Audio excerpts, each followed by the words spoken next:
सियार की रणनीति। एक जंगल में महातुरक नामक एक सियार रहता था। एक दिन वह भोजन की तलाश में निकला।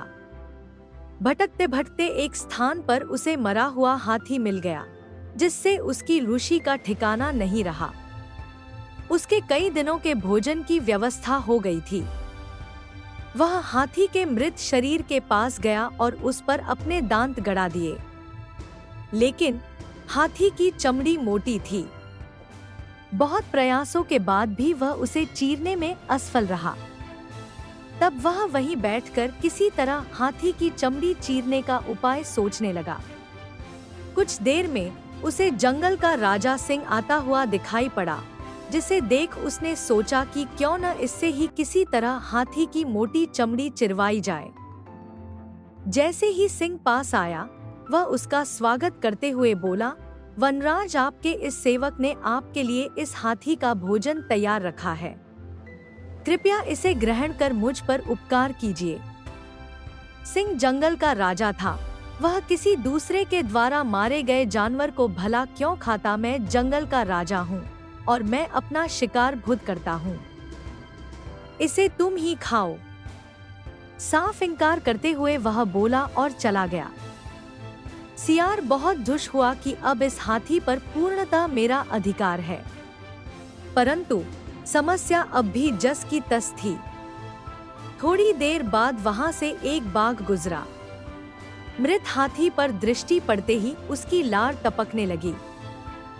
जीभ लपलपाते हुए वह मृत हाथी की ओर बढ़ा तो सियार ने उसकी मंशा भांप ली। वह बोला, अरे बाघ भाई, बड़े दिनों बाद आपके दर्शन हुए। सब कुशल मंगल तो है? मैं ठीक हूँ। तुम कैसे हो और इस मृत हाथी के पास क्या कर रहे हो? बाघ ने पूछा। सियार बोला, मैं यहाँ इस मृत हाथी के रखवाली कर रहा हूँ। सिंह ने इसका शिकार किया है और मुझे इसकी रखवाली की जिम्मेदारी देकर नदी में स्नान करने गया है। वैसे आप भी इस हाथी का मांस चख सकते थे, लेकिन सिंह तो आपका बैरी ठहरा। उसे पता चल गया कि आपने उसका भोजन जूठा कर दिया है, तो फिर न वो आपको छोड़ेगा ना ही मुझे। खैर, इसी में है कि आप उसके आने के पहले ही यहाँ से चले जाओ। सियार की बात सुनकर बाघ वहाँ से भाग गया। कुछ देर बाद वहाँ से एक चीता गुजरा। चीते के दांत तेज होते हैं। सियार ने सोचा कि कोई ऐसी जुगत लगानी होगी कि ये चीता हाथी की चमड़ी भी फाड़ दे और बिना मांस खाए ही यहाँ से चलता बने। उसने चीते से कहा, मित्र, आओ आओ, देखो ये मृत हाथी। ये सिंह का शिकार है। मैं इसकी निगरानी कर रहा हूँ। तुम भूखे जान पड़ते हो, चाहो तो तुम इसका कुछ मांस खा सकते हो।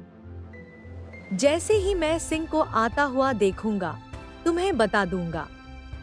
तुम तत्काल भाग जाना। पहले तो चीता ने सिंह के डर से हाथी का मांस खाने से इनकार कर दिया, किंतु सियार के विश्वास दिलाने पर वह राजी हो गया।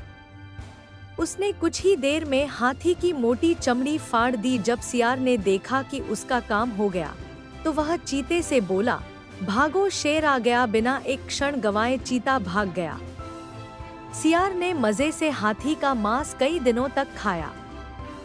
इस प्रकार उसने अपनी चतुराई और सूझबूझ से अपनी समस्या का समाधान निकाला।